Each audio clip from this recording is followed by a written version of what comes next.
Oh my God, not again. What, dead Fred? My phone is dead. It always is the most inconvenient time. I mean, and I'm not anywhere near a plug, and I just, hold on, dead Fred. Just a second, hold on. What's that? I don't have time for a game. I need to charge my, dead Fred. No, hold on. This is a power bank. It doesn't look like a power bank. Yes, dead Fred, this is a power bank, and you can use it to charge your phone. I have a solution. Man, you know what? That's awesome.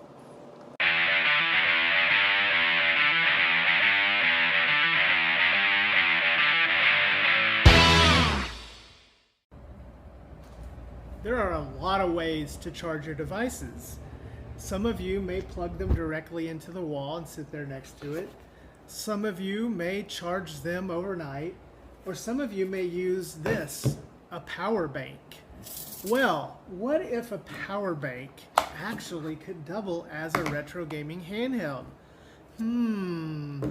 Well, you know what? Our friends over at Gamemt have such a solution, and today we're going to take a look at the Gamemt Jellymini 5. This is an RK3326 handheld that doubles as a power bank. And let's take a look and see if you should spend your money on this product. We'll be right back. All right, deadheads, so here we have the box here, the Gamemt Jellymini 5. We got the 64 gig version here. We got red and black, and this is, you know, a very basic box, nothing fancy here, but this is a very, very fair price, very low price device, so don't fix anything fancy here, but it's a nice enough box here.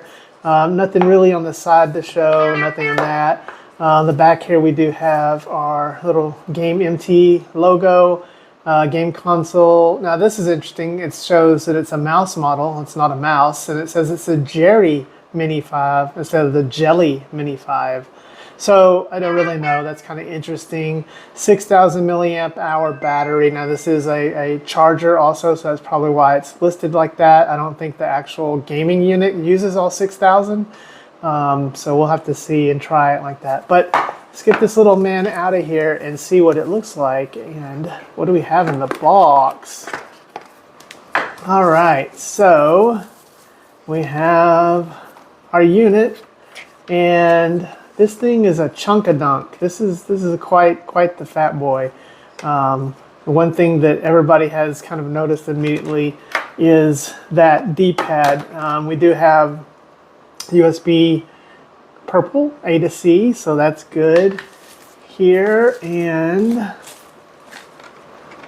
we do have, looky there, a screen protector on a under $30 AYRJGF. Powkitty. What's the deal, man? If Gamemt can put this in here, you guys need to put a screen protector in there. And then we have our little manual. Is this say on the Jerry? No, it's not going to say the Jerry. So here we go. Confirm, return, exit, L2 key, power button. Not a lot here. Go to our English side. Our remarks, the picture is for reference. Shell the machine is subject to the material object. Blah, blah, blah. Zero factories. If the factory external files will be deleted after demonstration. Charging method. So use your 5-volt 2A charger. Use the one it comes with. And it has seven-day warranty. Okay, I don't know. It's not very good. Goods guarantee for 1 year from day to sell. So 1 year warranty. So again, we're talking about a $30. I've seen this thing for as low with coupons as $20. Now, we are hoping we get a hold of the upgraded model that will be released later. The Plus model does have the RK3566, the different second stick, and a better D-pad. So this guy is interesting. You have this nice wide screen here. It is a chunky. It reminds me of the the M18 or the R43 Pro. Big chunk of dunk. This stick here is a Vita style stick. There is no R3, or maybe a Switch style, but there's no clicky R3. So just a basic stick here. It's probably hardwired into digital. It may not even be analog. Again, keep in mind, guys, the price point for this thing is super cheap. We have this really weird D-pad, just a strange D-pad. It's got this little piece it's removable. I'm going to leave it on there to kind of keep the edges from feeling sharp. It does pivot pretty good. I don't foresee a lot of success here, getting a lot of shoryokens in this. You do have labeled T and K. I don't really know why they're labeled T and K, and a menu button. So like start and select menu. Then you have your buttons. They're labeled X, Y, A, B.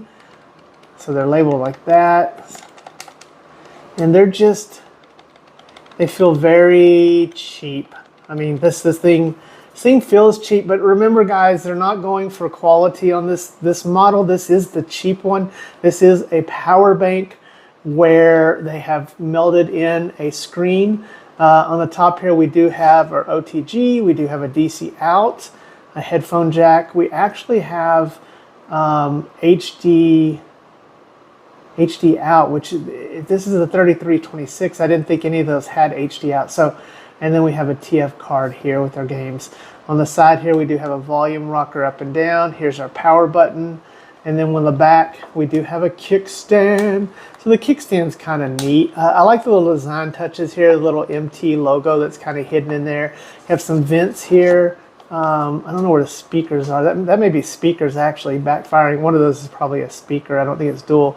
And then you have your shoulder buttons with this middle part, which is, I think, is just for design. I don't think it does anything. It's just part of the design. And these are very clicky and they feel a little stiff. This kickstand is not easy to get out, so that's one thing to be aware of. I'm gonna probably break a nail here trying to get this out, but there we go. Got the kickstand out, so that's kind of neat that this thing can just stand up on its own. With the second OTG port, you could probably put a controller in this. I don't know if a Bluetooth controller would work, but we'll see. But let's get this guy fired up. Again, it's very low-level quality hardware. Don't expect anything great. If you keep your expectations at $25, if you can pick this up $25, you're going to get a power bank, and then you get this extra stuff. So the way I'm looking at this is that this is a power bank that has, we've tried other power banks. Out of the power banks we've tested with screens, this guy is probably the best one so far. This D-pad though, we'll have to see about that. So let's fire this thing up and see how it goes. All right, Deadhead. So first I wanted to show and remind you again that this is a power bank, and you can see I do have it charging on my Galaxy Fold 6. It is charging here. It did show up as a fast charger. It's probably charging at 15 watts. Maybe it's at 10, I'm not sure. But it is charging and it is adding to that and working as expected. So without having it on here, just plug it in and we are getting a charge, and you can use this as a charging device. All right guys, so let's boot it up and take a look at it. So we know it'll work as a charger. You can see when you first start it, this lights up, the light here, so that's pretty neat. You can hold it down till it starts up. There is an indicator over here, like on your GameKitty Pixel, to show the level of the battery. So we'll get this guy going. There's our Gamemt logo. It should show up here a second. Pretty bright screen, initial impressions. The screen looks pretty good. Oh, that's a nice little image there. And of course, some music, some not very good music here. And this screen is, not the best screen I've seen, but it's kind of bright as we get into a little arcade here. And we're stuck with the same menu. The software on this is the biggest problem here. We don't have a whole lot of, we have no ability to customize this currently, even though it's a 3326 or claims to be a 3326. But you can see there's quite a few games here, quite a few systems here.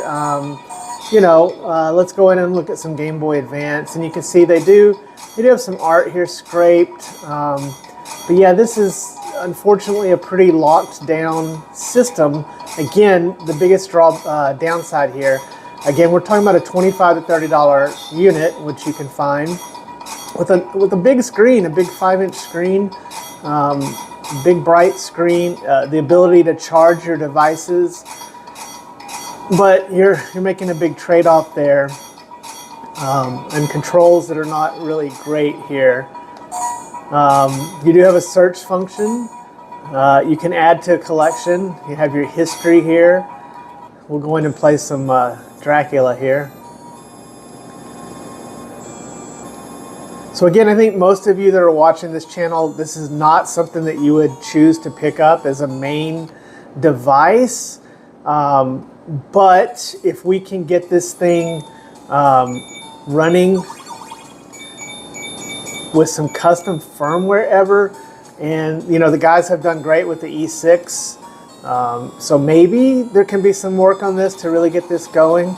But yeah, I'm not dissatisfied. Again, you don't have any control currently to do anything as far as changing any sort of the settings. This is it. You can save, so we can go in here and we can go and load the save that I have from earlier. And yeah, I mean, it's, you know, nothing fancy here. Playing some Super Nintendo, or is this Nintendo? I don't remember which one this is.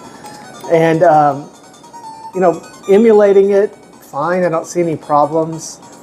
Again, I have no idea what emulator this is running.